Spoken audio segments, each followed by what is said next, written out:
Então, deixa eu explicar uma coisinha para vocês.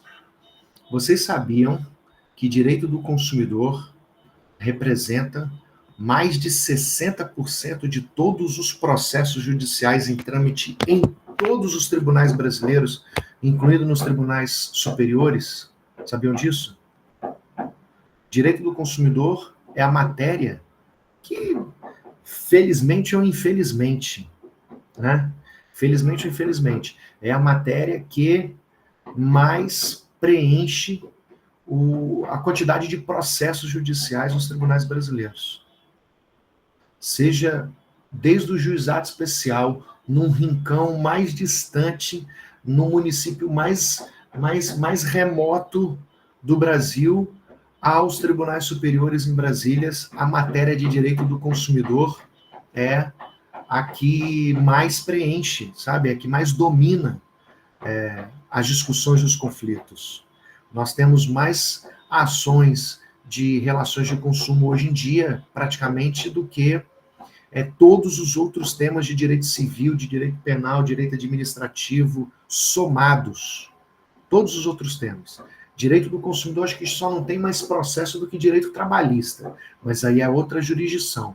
Mas pensando na justiça comum, na justiça civil de maneira geral, administrativa e todos os temas que levam as pessoas aos fóruns cíveis do país, direito do consumidor é a matéria que mais preenche. Isso faz dessa disciplina, desse conteúdo, turma, um conteúdo muito importante, hein, quem vai trabalhar no direito de maneira geral. Se você vai trabalhar como advogada ou como advogado, ou se você pretende fazer um concurso público e exercer uma atividade profissional do direito, seja ela na área pública ou na área privada, como advogada, de pessoas, de famílias, de empresas, ou como, sei lá, defensora pública, promotor de justiça, juiz, juíza, você necessariamente vai ver muito conteúdo de direito do consumidor na sua vida profissional.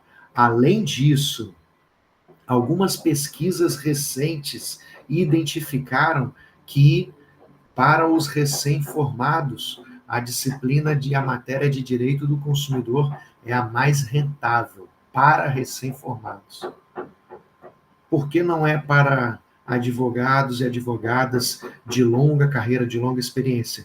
Porque existem outras matérias, outras disciplinas, cujo valor das causas, cujo interesse econômico das pessoas acaba sendo muito maior do que os conflitos de direito do consumidor, né?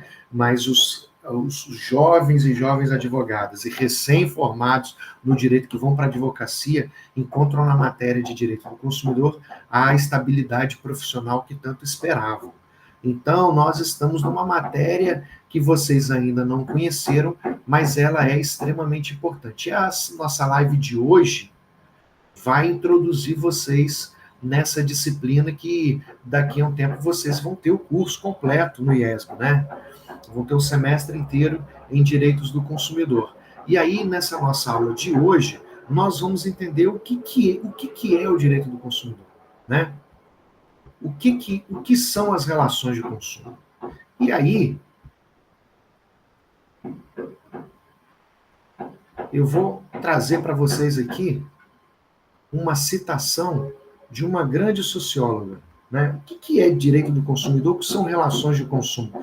Para isso, vamos falar o que é sociedade do consumo. Eu vou compartilhar uma tela aqui com vocês, muito rapidamente, e daqui a pouco a gente fala de uns conceitos, e também daqui a pouco a gente vai fazer uns exercícios aí de umas 2 ou 3 questões da OAB, se tudo der certo, acho que vai dar tempo direitinho para a nossa aula de hoje. Olha isso aí que está na tela de vocês compartilhada.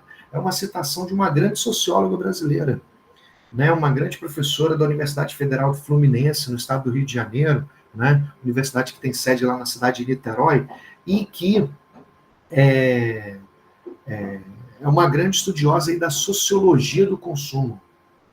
Direito do consumidor tem a ver com relações de consumo, que tem a ver com sociedade do consumo. E ela diz o seguinte no livrinho dela, Sociedade do Consumo. Ela diz que no mundo moderno, o consumo se tornou o foco central da vida social. Práticas sociais, valores culturais, ideias, aspirações, identidades, tudo tudo que nós somos, tudo que nós pensamos, tudo que nós queremos e desejamos, de alguma maneira, é definido e orientado em relação ao consumo. Ao consumo de quê? Ao consumo de bens, ao consumo de produtos, ao consumo de serviços. Ao invés de sermos, né, aquilo que para outras dimensões sociais nós somos, como para o trabalho, cidadania e religião, entre outras coisas. Ou seja, o que a Lívia Barbosa está falando? O que nós mais somos na nossa vida é ser consumidor. Olha, o Fernando, ele pode ser filho, ele pode ser pai, ele pode ser irmão, ele pode ser vizinho, ele pode ser um bom colega de trabalho. A Mariana pode ser uma excelente colega, uma parceira leal de colega do IES, uma excelente aluna. Mas sabe, de todos os personagens que vocês mais representam durante o dia, parente, filho, vizinha, colega, etc., o que mais você é na sua vida é ser consumidora. O que a Lívia Barbosa está dizendo? Nós somos o que nós usamos. Nós somos o que nós compramos. Nós somos o que nós temos. Nesse mundo atual, nessa vida atual, nós nos comunicamos, nós nos representamos na sociedade perante outras pessoas pelo aquilo que nós consumimos. Isso diz muito mais sobre você do que a sua religião, do que a sua cultura, do que a sua família, do que a região de onde você veio, do lugar de você mora, a faculdade que você estuda, sabe? O curso que você está estudando. Isso tudo diz menos do que representa você, as roupas que você veste, o óculos que você escolheu, sabe? O lugar, a casa que você comprou, o carro que você dirige, o relógio que está no seu pulso. Isso tudo diz mais sobre você do que qualquer outra coisa. É isso que a Lívia Barbosa diz. Olha, no mundo moderno, o consumo se tornou o foco central da vida social. Práticas sociais, valores culturais, ideias, aspirações e identidades são definidas e orientadas em relação ao consumo, ao invés de e para outras dimensões sociais, como trabalho, cidadania, religião, entre outras características. O que vocês pensam disso, gente? Vocês têm alguma opinião sobre isso? Você acha mesmo, Fernando, que você é aquilo que você usa? Você acha, Mariana, que você não se identifica para as outras pessoas, perante as outras pessoas? Você não se identifica, você não se apresenta pelaquilo que você pensa, pelaquilo que você defende, pela a religião que você professa, pela cultura familiar que você recebeu, pelos folclores, pelas culturas, pelos costumes do lugar de onde você nasceu? Não é isso que te define? Não mais, Mariana. Não mais, Fernando. Na sociedade atual, nós somos o que nós consumimos. Isso diz muito mais sobre a gente do que qualquer outra coisa. Vocês estão preparados e preparados para fazer um experimento social aqui comigo? Estão ou não estão? Se vocês estão, vocês não estão, eu vou narrar aqui um experimento social do mesmo jeito, né? Ainda que você não esteja reagindo aí pelo chat, eu vou falando com você aqui. A Renata falou, vamos que vamos. Então, como foi a Renata, eu vou usar a Renata como uma experiência. Renata, fica aqui comigo, pelo amor de Deus. Dialoga comigo aqui que eu vou fazer um experimento social usando você aqui como a minha cobaia aqui da nossa experiência. Olha só, imagina, Renata, imagina que você é uma conhecida minha, nós não, pelo que eu me lembro aqui pela sua fotinha aqui, eu acho que você ainda não foi minha aluna, né? Hein, Renata? Acho que não, né? Ah, você é minha aluna atualmente na disciplina de Direitos Reais? Que maravilha! Então, olha só, Renata. Então, no semestre passado você não era minha aluna, você é agora nas quintas-feiras. Então, você imagina que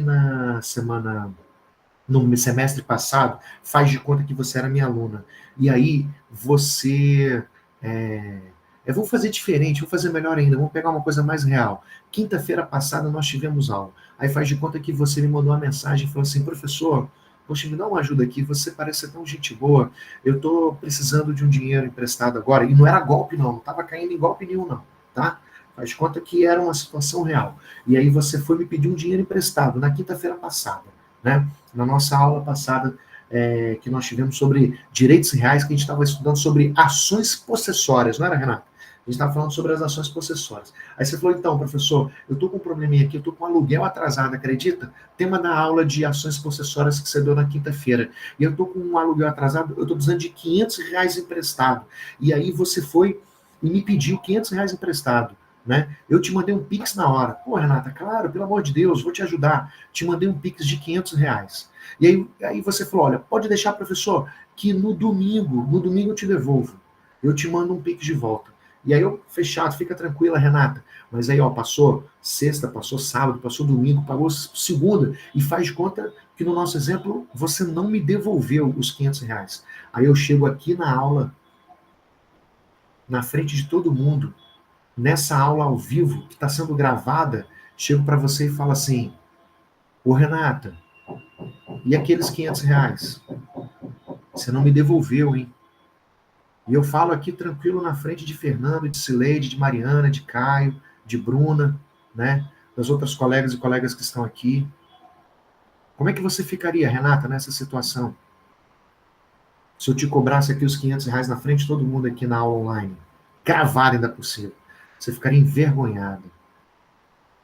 Será que seus colegas iam julgar você? Será que seus colegas... Você ficar envergonhada por quê?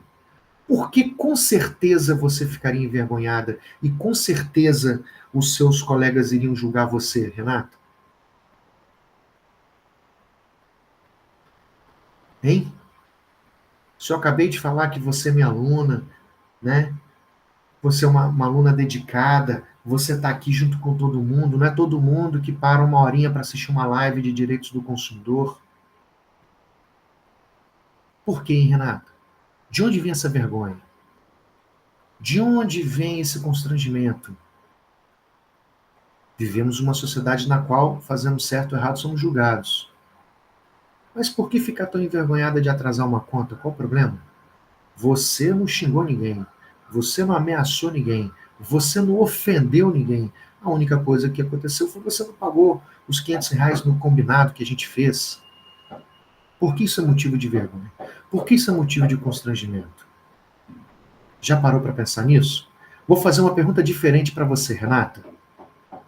Eu ter cobrado uma dívida sua na frente dos seus colegas, você acha que eu agi errado? Pensando juridicamente, você acha que eu agi errado?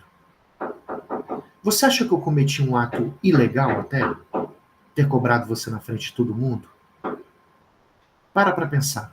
Você acha que se uma pessoa, se um banco cobra uma pessoa, né? Vamos dizer que, vamos pensar assim, vamos pensar uma faculdade de direito que está cobrando a mensalidade de uma aluna e ela está inadimplente na mensalidade, e aí um representante do financeiro da faculdade entra na sala e na frente de todo mundo cobra uma dívida. Você acha que essa faculdade ela pode ser condenada em danos morais por ter cobrado a mensalidade vencida de uma aluna na frente de todos os colegas? O que você acha? Você acha que essa faculdade ela cometeu um ilícito, um dano moral, e, portanto, ela vai ter que indenizar essa aluna que foi cobrada de uma dívida na frente de todos os colegas? Alguém tem opinião sobre isso? Cileide diz que sim. Renata diz sim, não pode expor a pessoa. Então, me responda uma questão. Por que é um dano moral cobrar uma dívida na frente dos outros, cobrar uma dívida publicamente? Por que será?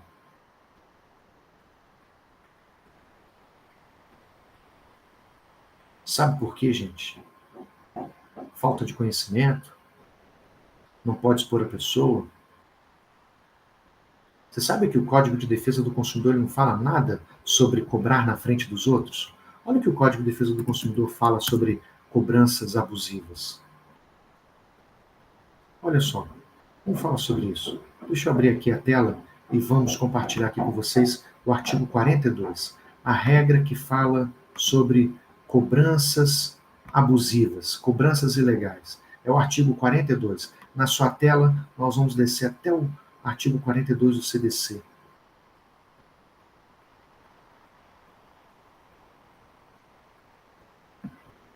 Olha só isso aqui. Olha aí na sua tela. Na cobrança de débitos, o consumidor inadimplente não será exposto a ridículo, nem será submetido a qualquer tipo de constrangimento ou de ameaça. Olha aqui, nós estamos aqui nesse artigo 42, né? Cobrança de dívidas. Veja só, não será submetido a qualquer tipo de constrangimento, nem será exposto a ridículo. Então, se eu cometi uma ilegalidade, é porque eu desobedeci esse dispositivo. Será que ele é bem explicativo mesmo, Renata? Será que é bem explicativo? Ele fala que você não pode ser submetida se você está inadimplente, se você está devendo uma conta, você não pode ser exposta a ridículo e nem ser exposta a algum constrangimento. Agora, quem falou, quem decidiu que é constrangedor? Opa, desculpa pelo barulho aqui que tá fazendo, né, gente? Deixa eu ver se eu consigo tirar o ruído aqui. Foi mal. Tem uma obrazinha aqui perto que é o que estava prejudicando. Mas quem falou, Vanessa, que a cobrança em público é um constrangimento? Se fosse uma verdade, se a Renata tivesse me devendo mesmo, eu não fui mal educado com ela. Eu não falei assim, ô Renata, sua caloteira, ô Renata, você me enganou, hein? Você não me pagou. Não falei nada disso. Eu só, no meu exemplo, na minha simulação, eu falei assim, ô Renata, você não me pagou, hein? Você pode me pagar hoje? Se eu fizer educadamente, mas falando na frente de todo mundo. Aí a Renata falou, imagine o Serasa cobrando você uma dívida de 10 anos em placas de anúncio. Pois é. Vocês sabiam, gente, que antes do Código de Defesa do Consumidor era extremamente comum colocar um aviso numa sala de aula, numa faculdade, numa escola particular, colocando assim: atenção, alunas e alunos tais, tais, tais, tais, favor comparecer ao financeiro. Sabia que isso era extremamente comum antigamente? Ou num condomínio, né? Condomínio dentro do elevador, era comum botar assim: é, o síndico, a administração informa que os apartamentos tais, tais e tais estão inadimplentes no condomínio. Antes do CDC, era extremamente comum esse tipo de coisa. Vanessa fala, eu acho que não é legal. Antigamente fazia isso, não é legal que fizessem isso. Pois é, gente. Olha só que curioso, né? Vamos tentar achar uma situação aqui concreta, interessante. Deixa eu pegar aqui no Jus Brasil um caso aqui de uma cobrança indevida em público. Para falar a verdade, eu tenho ela aqui em algum lugar quando eu vou falando para vocês. Pessoal, não precisamos de uma lei que diga que cobrar em público é constrangimento. Nós vivemos numa sociedade de consumo. Significa que você, a sua postura, a sua prática como consumidora, as suas relações com o mercado de consumo, lembra, você é aquilo que você compra. Você é aquilo que... Ai, peraí. Tá... Acho que agora parou, né? Deixa eu ver se eu consigo... Tem uma configuração aqui, rapidamente. Deixa eu ver se eu consigo mexer nela.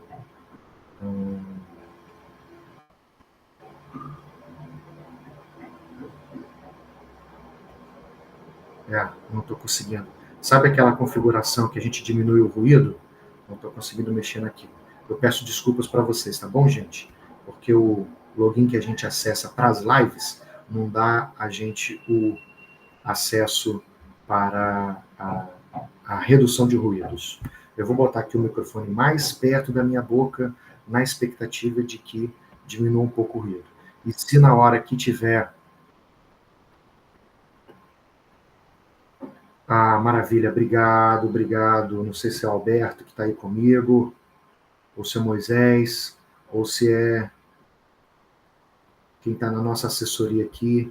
Vamos ver agora se eu consigo fazer a configuração. Eu estou com... Não, ainda não. Não, ainda não. Acho que eu teria que entrar e sair da...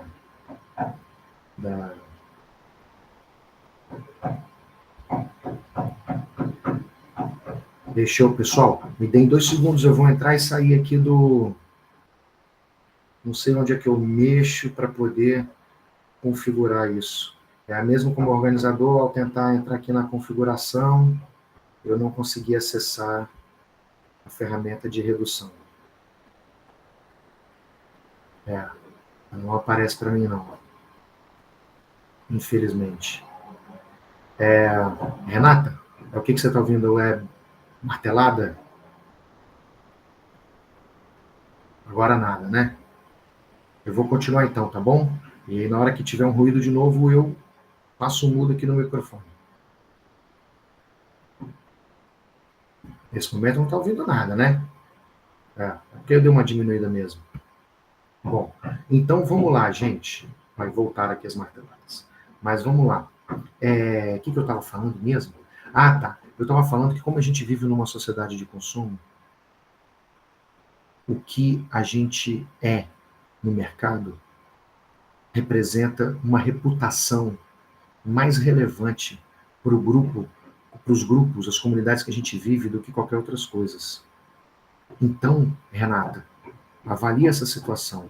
Se você é uma vizinha super engajada na comunidade, se você é uma pessoa na sua comunidade em que você é sempre disponível a ajudar, sempre disponível a contribuir, né, para o bem de todo mundo, isso tudo cai por terra quando aquela comunidade descobre que você está devendo um dinheiro, que você está inadimplente.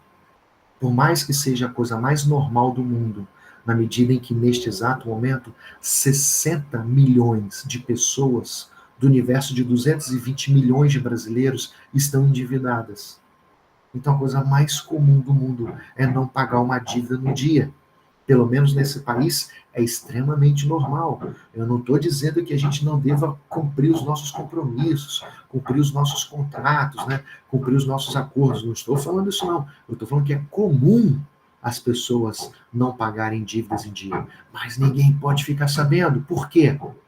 Porque como a gente valoriza muito mais o ter do que o ser na nossa sociedade, o nosso direito, as nossas regras são interpretadas levando em consideração a isso. O Código de Defesa do Consumidor não falou hora nenhuma que cobrar uma dívida em público é expor uma pessoa ao constrangimento ou ao ridículo.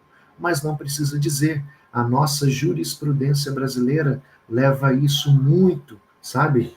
Leva bastante isso em consideração, né? Olha aqui algo interessante que eu vou transmitir para vocês.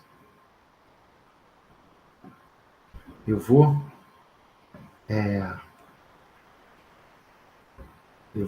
passar aqui um videozinho pequeno, uma pequena reportagem sobre esse assunto. Deixa eu ver se eu consigo aqui. Acho que eu consigo sim, claro.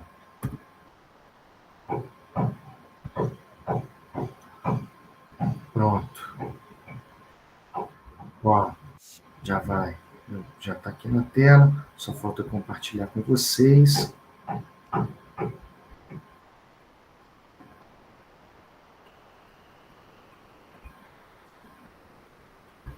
Marcos, ficar calado não paga a dívida não, tá? Vamos assumir a responsabilidade, que eu não é minha criança mais. Cria vergonha. Cadê sua renda? 5 mil reais. Cadê? Quero saber do pagamento, seu inadimplente. Estas são apenas algumas das humilhações que este empresário tem sofrido desde que há 3 meses atrasou o pagamento das prestações de um carro. As cobranças se tornaram diárias e cada vez mais constrangedoras. O juiz não tem conversa. Você paga as duas parcelas para estar quitando, o pagamento não é definido, você está chegando no prazo da busca e apreensão. Se já problema é seu, como que você vai conseguir esse dinheiro? Isso aí o banco não tem que ficar te dando antecipação como que você vai arrumar, não. O banco quer saber do pagamento, o banco não quer saber como você vai arrumar o dinheiro, não. Se vira, dá um jeito. Ele já não aguenta mais. A conversa começou a engrossar, né? E aí agora chegou um nível tipo de baixaria, entendeu? Assim, algo assim, vindo de uma empresa, né, pessoa jurídica, né, para uma pessoa física, então assim, muito horrível as ligações, né? O motivo da dívida é este veículo, completamente destruído após um acidente que comprometeu as finanças da família. Esse carro, o carro está no meu nome, mas acabou ficando com meu cunhado, né? Ele assumiu as parcelas e aí em fevereiro ele sofreu um acidente grave, né? Ficou internado, inclusive está internado ainda, né? Ficou tetraplégico e a gente teve que investir todos os recursos para poder ajudar no tratamento dele. Então, por isso que a gente acabou atrasando realmente essas parcelas. O empresário já pagou metade do financiamento, explicou o motivo do atraso, mas as ligações não pararam. Eu tenho direito de ouvir uma pessoa igual você, mal educada. Ele chegou a reclamar como chefe da empresa de cobranças. Eu gostaria de formalizar uma reclamação. Como é que eu faço para formalizar uma reclamação? Tudo bem. Não, a reclamação eu vou estar passando para a pessoa, vou estar chamando ela para conversar, entendeu? Inclusive isso não pode acontecer aqui na empresa, por causa que teve outras pessoas até mais que fizeram a reclamação. E então eu vou conversar com ela novamente, essa funcionária. Mas 10 minutos depois... De pessoas como você, mal educada, que trata mal o cliente, a ter um monte... Se eu mal educada, eu acho que hoje inadimplente. Quer andar de carro, mas não tem dinheiro. Mas o que... Fazer o quê, né? Paga a parcela, meu bem. Vai ser quando? Restrição na sua placa? Né? Vamos colocar uma restrição, porque aí, em vez do senhor passear de carro no final de semana, Sim. você vai andar a pé. Você negociou com ele? Pagamento. Vai conversar com o seu chefe, sua. Pagamento. Pagamento? Então, você é muito arrogante. Chama seu chefe. Eu acabei de abrir uma reclamação aí contra você. A lei é clara. Se valer de ameaça, coação ou constrangimento na cobrança de uma dívida é crime e pode dar cadeia. Está no Código de Defesa do Consumidor. As penalidades vão de multa a detenção de 3 meses a 1 ano. Este advogado esclarece que, em momento algum, o consumidor pode ser ridicularizado pela dívida. Essa empresa ela comete infrações, tanto na área civil quanto criminalmente falando. Na área civil, ela responde aí por uma eventual ação de dano moral, em razão do constrangimento, das ameaças feitas. Criminalmente, o Código de Defesa do Consumidor prevê crime para essas cobranças ilegais, sem prejuízo a eventual crime previsto lá no Código Penal. No ano passado, o PROCON registrou 120 casos de cobrança abusiva em todo o Espírito Santo. Neste ano, já são 57 reclamações do tipo. A assessora jurídica do órgão adverte que o fato da cobrança ser feita por uma prestadora de serviços não exime a financeira da responsabilidade. Aquele fornecedor primário, aquele fornecedor que firmou a relação de consumo, ele é responsável nesse fato. Ou seja, aquela empresa que contratou essa pessoa para realizar essa cobrança, ou essa empresa de cobrança, ela também é responsável e ela também está ali incerta nos crimes previstos no artigo 71 e nas infrações do artigo 42.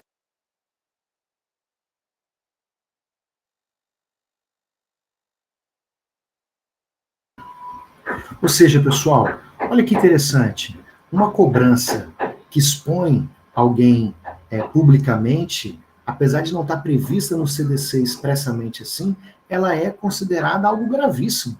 Pode ter sido considerado como crime contra as relações de consumo, ou seja, humilhar, ofender uma pessoa em razão da sua inadimplência.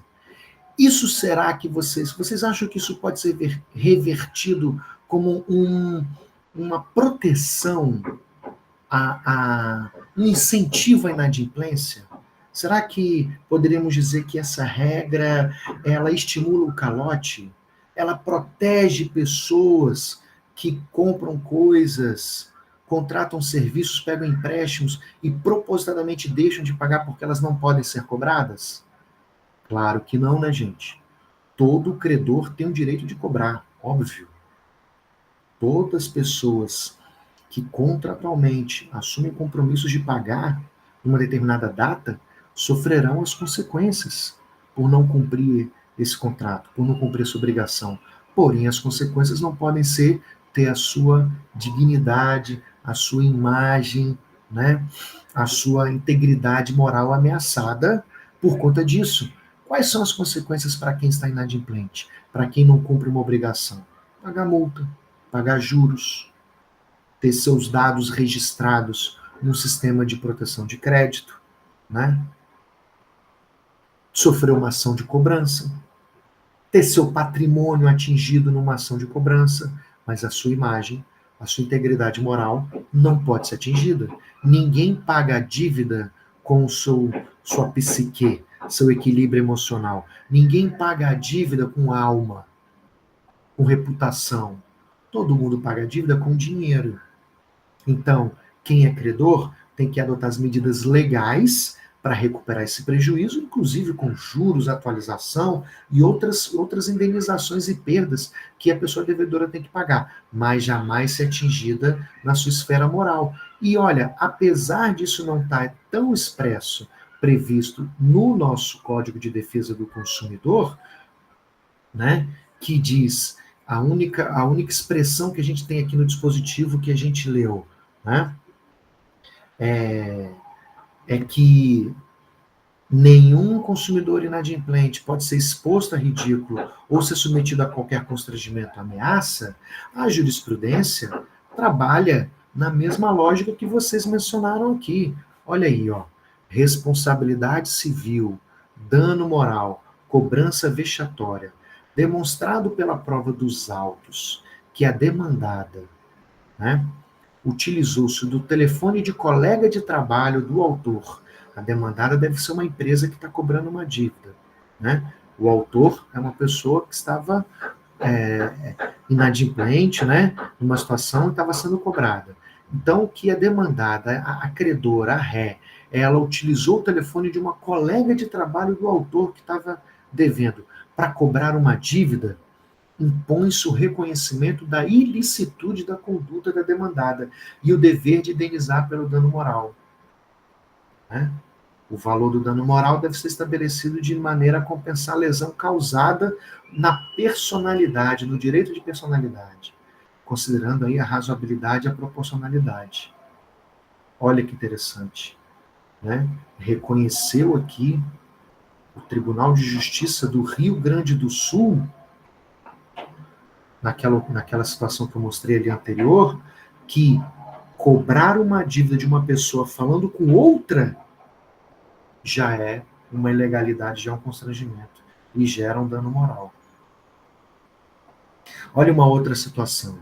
A prova constante dos autos é suficiente para confirmar a versão da inicial, no sentido que o réu, Edson, credor de uma dívida, né, cobrador, ele se excedeu a realizar uma cobrança de dívida da autora.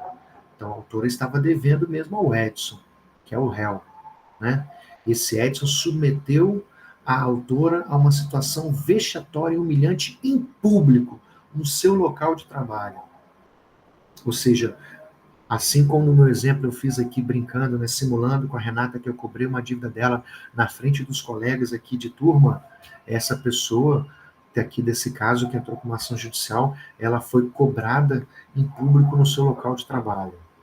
E aí, segue dizendo aqui, ó, segue dizendo o relator do caso, desembargador, o credor poderia usar de todos os meios legais para efetuar a cobrança, não apenas conversando diretamente com a devedora, de forma mais civilizada e moderada, mas poderia ter ajuizado uma ação no juizado especial civil, poderia ter protestado o boleto que não foi pago, poderia ter colocado, escrito o nome dela nos órgãos de proteção ao crédito. Poderia ter feito tudo isso e mais um pouco, né? Desde que estivesse dentro da lei. Mas jamais poderia submetê-la à humilhação e ao vexame. Ou seja, cobrou ela em público no local de trabalho.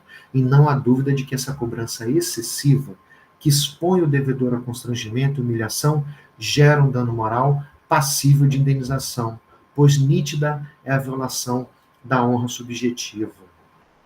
Ou seja, toda vez que uma pessoa é cobrada em público, toda vez que ela é constrangida, né, que a reputação dela como boa pagadora é afetada em público, ainda que ela seja devedora, isso gera um dano moral. Então, vocês estão certíssimos, vocês acertam as questões, né, quando vocês afirmam que, naquele caso concreto,